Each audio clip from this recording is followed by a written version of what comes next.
सर्दियों की सुबह थी। बेलवा गांव धुंध में लिपटा हुआ था। खेतों में हल्की ओस चमक रही थी, पर गांव के किनारे बनी एक टूटी फूटी झोपड़ी में गरीबी और भूख पसरी थी। उसी झोपड़ी में रहते थे बल्लू और उसकी माई। बल्लू बेटा, आज पेट में कुछ डाला तूने? तेरे चेहरे से तो लगता है कि रात से भूखा ही पड़ा है। खा लिया माई, तुम चिंता मत करो, देखो मैं कितना तगड़ा खड़ा हूँ। असलियत ये थी कि बल्लू ने कल से कुछ नहीं खाया था, लेकिन माँ को चिंता ना हो इसलिए वो झूठ बोलता रहा। अरे रे, माँ की आंखों से कुछ छुपा है क्या? तेरे गाल बिचक गए हैं, आवाज में दम नहीं है, और तू कहता है पेट भरा है। बेटा, भूख से इंसान का हौसला भी टूट जाता है। माई, भूख सह लूंगा मैं, लेकिन अगर तू रोएगी तो सहा नहीं जाएगा। तू चिंता मत कर, जंगल में कहीं फल फूल मिलेंगे, बकरियां चराने के साथ साथ पेट भी भर लूंगा। कब तक रे बेटा, कब तक ये आस लगाए रहेगा कि ऊपर वाला चमत्कार करेगा? आदमी को जीने के लिए रोटी चाहिए, भगवान के भरोसे पेट कब तक भरेगा? बस कुछ दिन और माई, एक दिन भगवान हमारी भी सुनेगा। इतना कहकर बल्लू ने अपनी पुरानी बांस की लाठी उठाई और बकरियों को लेकर निकल पड़ा। रास्ते में चौपाल पर बैठे गांव वाले उसे देखते ही हंसने लगे। अरे देखो देखो, बल्लू बकरियां वाला आ रहा है, लगता है आज भी खाली पेट जंगल जाएगा। अरे भाई, गरीब की थाली में कब रोटी ठहरती है, उसका तो साया भी भूखा रहता है। राम राम बल्लू, आज भगवान से कहना तेरी किस्मत पलट दे, वरना तू तो ऐसे ही गली गली भटकेगा। बल्लू चुप रहा। उसके मन में हर बार ये ताने तीर की तरह लगते थे, लेकिन उसने जवाब नहीं दिया। जंगल पहुंचकर बल्लू ने बकरियां छोड़ दी। वो पास के पगडंडी पर बैठा। तभी झाड़ियों से अचानक सरसराहट सुनाई दी। कौन है वहाँ? कुछ देर बाद उसने पास जाकर देखा, एक सुंदर नीलकंठ पक्षी जमीन पर पड़ा है। वो बुरी तरह से घायल था और हाफ रहा था। अरे तुझे क्या हुआ रे? डर मत, मैं तुझे कुछ नहीं करूँगा। उसने अपना गमछा उतारा और पंछी को बहुत प्यार से उसने लपेट लिया। उसकी आंखों में दया साफ झलक रही थी। घर पहुंचकर बल्लू ने माई से कहा, माई देखो, ये पंछी जंगल में मिला, लगता है नीलकंठ है, इसका पंख घायल हो गया है। हे भगवान, नीलकंठ बेटा, ये तो पवित्र पक्षी है, इसका ध्यान रखना वरना पाप लगेगा। माई, जब तक मैं हूँ इसे कुछ नहीं होगा। बल्लू ने नीलकंठ के पंख पर हल्दी और तेल लगाया और उसे पानी पिलाया और बाजरे के दाने दिए, और वो उसके पास बैठा रहा। शाम ढलने लगी। अब छोड़ दे बेटा, तू खुद ही भूखा है, कुछ खा ले वरना और बीमार पड़ जाएगा। माई, जब तक ये सांस ले रहा है मैं इसे अकेला नहीं छोड़ सकता। मैं ठीक हूँ, तू चिंता मत कर। रात गहरी हो चुकी थी। माई सो चुकी थी, लेकिन बल्लू अभी भी पक्षी के पास बैठा था। तभी पक्षी ने हल्की हरकत की। अरे तू जाग गया? अच्छा है, अब तो बच जाएगा। लेकिन अगले ही पल बल्लू का दिल धक से रह गया। नीलकंठ ने सर उठाया और उसकी आंखों में गहराई से देखा, और फिर इंसानी आवाज में बोला, बल्लू, तेरी सेवा ने मुझे छू लिया है। ये तू बोल रहा है? मैं सपना तो नहीं देख रहा? नहीं बल्लू, ये सपना नहीं है। तूने मुझे जीवन दिया, इसीलिए आज मैं तुझे एक वरदान देता हूँ। ये ले, ये लाठी। नीलकंठ ने अपने पंखों से रोशनी फैलाई और बल्लू के पास पड़ी पुरानी बांस की लाठी चमक उठी। उसमें एक अनोखी ताकत भर गई। ये चमक क्यों रही है? अब ये साधारण लाठी नहीं रही। जब तू इसे नेक काम के लिए इस्तेमाल करेगा, ये तेरा साथी बनेगी। तूने भूख, दुआ और दर्द देखा है। अब इस लाठी से दूसरों का सहारा बन। लेकिन याद रखना, अगर इसमें लालच का इस्तेमाल किया तो ये लाठी तेरा सबसे बड़ा बोझ बन जाएगी। मैं वादा करता हूँ नीलकंठ भाई, मैं इस लाठी को सिर्फ भले कामों में चलाऊंगा। नीलकंठ ने पंख फैलाए और नीली रोशनी में गायब हो गया। झोपड़ी में सिर्फ बल्लू और उसकी चमकती लाठी रह गए। सुबह की धूप हल्की हल्की फैल रही थी। बल्लू अपने हाथ में चमकती लाठी लेकर खड़ा था। पूरी रात वो जागता रहा, सोचता रहा, क्या सचमुच ये लाठी अब जादुई है या मैं कोई सपना देख रहा हूँ। उसके मन में डर और उत्साह दोनों थे। बल्लू बेटा, तू कब से लाठी को घूर रहा है? क्या हो गया तुझे? माई, ये वही लाठी है, लेकिन इसमें कुछ अजीब चमक रहा है। कल रात नीलकंठ भाई ने कहा था इसमें कुछ ताकत है। मैं तो समझ ही नहीं पा रहा। पगला मत रे, लाठी तो लाठी ही है। हाँ, तूने अगर नेकी की है तो भगवान तुझे आशीर्वाद देंगे, मगर ये चमक तमक पर ज्यादा भरोसा मत कर। नहीं माई, ये साधारण नहीं रही। आज मैं इसे परख कर देखूंगा। बल्लू अब बकरियों को लेकर जंगल की ओर चल पड़ा। हाथ में वही लाठी थी, दिल में डर भी था और उम्मीद भी। जंगल में बकरियां घास चर रही थी। तभी झाड़ियों में से गुर्राने की आवाज आई। बल्लू ने देखा एक बड़ा भेड़िया घात लगाए बैठा था। बाकी बकरियां घबरा गई और भागने लगी। अरे बाप रे बाप, ये तो सीधा हमला करेगा। बल्लू ने हिम्मत करके लाठी जमीन पर पटकी। जैसे ही लाठी गिरी, जमीन से एक तेज आवाज पैदा हुई। भेड़िया डरकर उल्टा भाग गया। बकरियां शांत होकर बल्लू के पास लौट आई। सच, ये लाठी सच में जादुई है।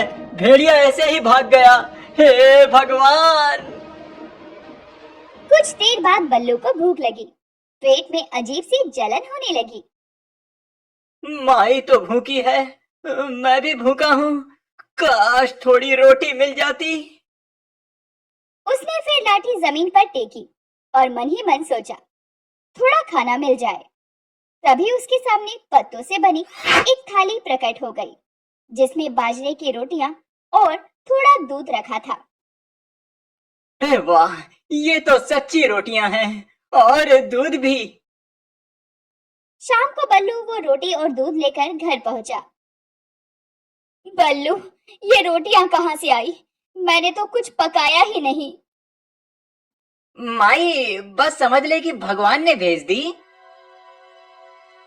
धीरे धीरे गांव वालों को खबर लगी कि बल्लू के घर चमत्कार हो रहा है। सुबह कुछ गांव वाले बल्लू की झोपड़ी के बाहर खड़े होकर बल्लू को पुकारते हुए कहते हैं,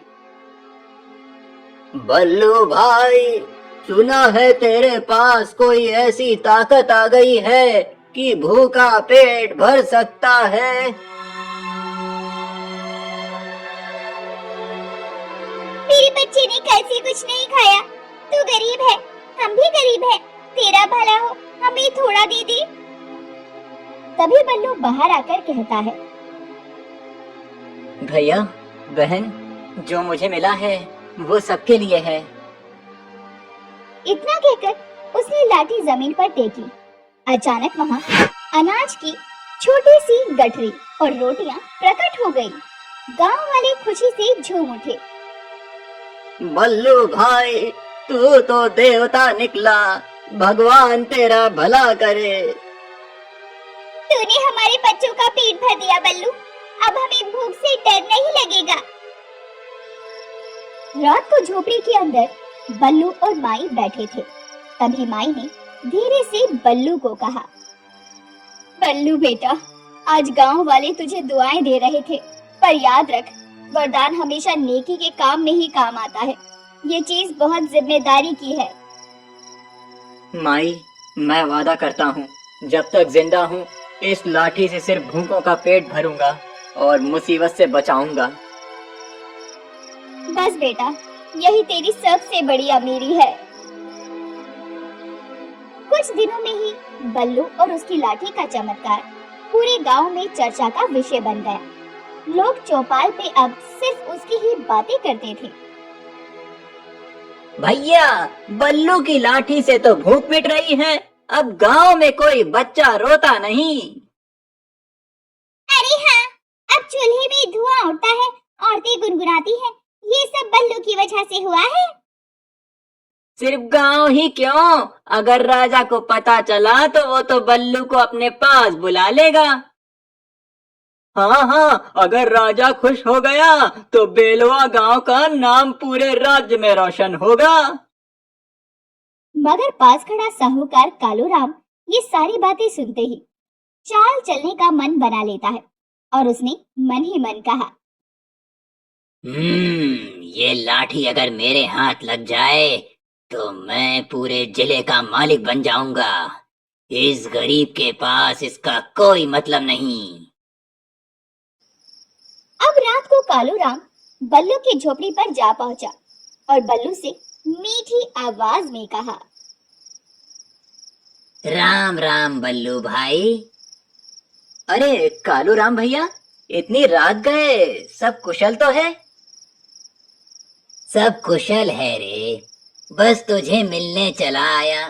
देखो, पूरे गांव में तेरी जय जयकार हो रही है। सोच, अगर तू दरबार जाकर राजा को ये लाठी दिखाए तो कितना नाम होगा तेरा। राजा तो तुझे सोने चांदी से लाद देगा। मुझे सोने चांदी से क्या लेना कालूराम भैया, मेरा मकसद तो भूखों को खाना खिलाना है। अरे बावले, अगर तेरे पास सोना होगा, दौलत होगी, तो तू और भी ज्यादा लोगों का भला कर पाएगा। बड़ी ताकत के लिए बड़ा साधन चाहिए। ये बात तो सही है। कालूराम के शब्दों ने बल्लू के मन में एक छोटी सी चिंगारी जलाई। उसे लगा कि अगर राजा खुश हो गया तो गांव का भला होगा। अगली सुबह माई ने बल्लू से कहा, बेटा, तू दरबार जाने की सोच रहा है क्या? लेकिन एक बात याद रखना, वरदान का मतलब जिम्मेदारी है। तू इसे दिखावे के लिए मत ले जा। राजा का मन कब पलट जाए कोई भरोसा नहीं है। माई, मैं सिर्फ गांव का भला चाहता हूँ। अगर राजा खुश हो गया तो बेलवा गांव भी सुखी रहेगा। ठीक है बेटा, जा, पर याद रख, लाठी तेरी परीक्षा लेगी। लालच आया तो सब खत्म हो जाएगा। उसी दिन राजा के सिपाही गांव पहुंचे। उन्हें पहले ही खबर मिल चुकी थी कि बेलवा गांव में कोई गरीब चरवाहा चमत्कार कर रहा है। राजा ने खुद बल्लू को दरबार में बुलाया था। भव्य महल के भीतर राज सिंहासन पर राजा बैठे थे। दरबारियों की भीड़ लगी थी। बल्लू हाथ में लाठी लिए दरबार में पहुंचा। तो तू है वो बल्लू जिसके बारे में मैंने सुना है कि भूखों का पेट भर देता है? जी महाराज, ये सब नीलकंठ पंछी का आशीर्वाद है। अच्छा, तो दिखा हमें भी तेरा चमत्कार। बल्लू ने लाठी जमीन पर टेकी और मन ही मन कहा, दरबार में बैठे सभी लोगों को आज भरपेट भोजन मिल जाए। अगले ही पल सामने बड़ी बड़ी थालियों में खाना प्रकट हो गया। अरे वाह, शाबाश बल्लू, तूने सबका दिल जीत लिया। आज से तू मेरा अतिथि है, तुझे इनाम मिलेगा। राजा ने बल्लू को चांदी के सिक्कों से भरी थैली दी। बल्लू ने झूमकर स्वीकार किया, लेकिन उसके दिल में लालच नहीं था।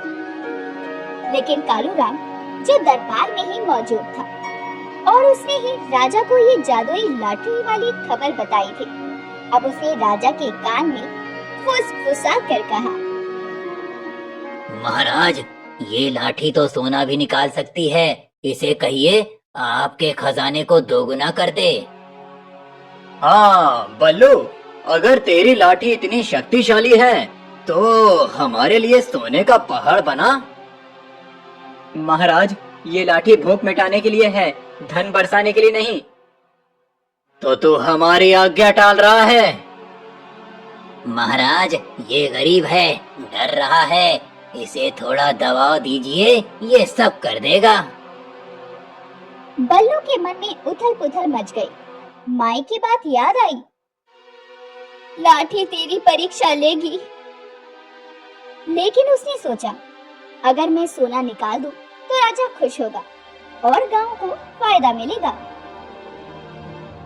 महाराज, मैं कोशिश करता हूँ। उसने लाठी जमीन पर पटकी और मन में ख्वाहिश की, सोना आ जाए। लेकिन जैसे ही उसने ऐसा किया, लाठी भारी हो गई और उसके हाथ से छूटकर गिर पड़ी। फर्श में दरार पड़ गई। अरे, ये क्या हो गया? जमीन फट गई, ये तो अनर्थ है। धोखेबाज, तूने हमें छलने की कोशिश की। अगर तेरी लाठी काम नहीं करती तो ये सब दिखावा था। नहीं महाराज, मैं झूठ नहीं बोल रहा। ये लाठी सिर्फ जरूरत के लिए है, लालच के लिए नहीं। लेकिन राजा का गुस्सा शांत नहीं हुआ। दरबारियों ने भी शक जताना शुरू कर दिया। कालू राम मन ही मन मुस्कुरा रहा था, क्योंकि उसकी चाल कामयाब हो रही थी। बल्लू, अगर तू सच में सच्चा है तो साबित कर, वरना तुझे कैद कर दूंगा। महाराज, मैंने जो किया है सिर्फ लोगों के भले के लिए किया। कृपया कर मुझे दोषी मत ठहराइए। बस, अब ये राजा के फंदे में फंस गया। दरबार में अफरा तफरी मच गई। बल्लू का चेहरा पीला पड़ गया। उसके हाथ में पड़ी लाठी अब साधारण सी लग रही थी और राजा की आंखों में शक और गुस्सा दोनों चमक रहे थे। बल्लू, तूने हमें मूर्ख बनाया है। पहले खाना दिखाया, फिर सोना मांगने पर ये सब ढकोसला। नहीं महाराज, मैं कसम खाकर कहता हूँ, मैंने किसी को छलने की कोशिश नहीं की। ये लाठी बस जरूरत पूरी करती है, लालच नहीं। पर महाराज, खाना तो आया था, क्या पता सोना भी आता। कहीं ये गरीब झूठ बोल रहा हो। महाराज, ये गरीब भोला बनकर हम सबको बेवकूफ बना रहा है। इसके पास जरूर कोई गुप्त मंत्र है, इसे कैद कीजिए, तभी असली राज खुलेगा। तो दोस्तों, ऐसी ही अनोखी और रसभरी कहानियाँ देखने के लिए हमारे चैनल को सब्सक्राइब करें।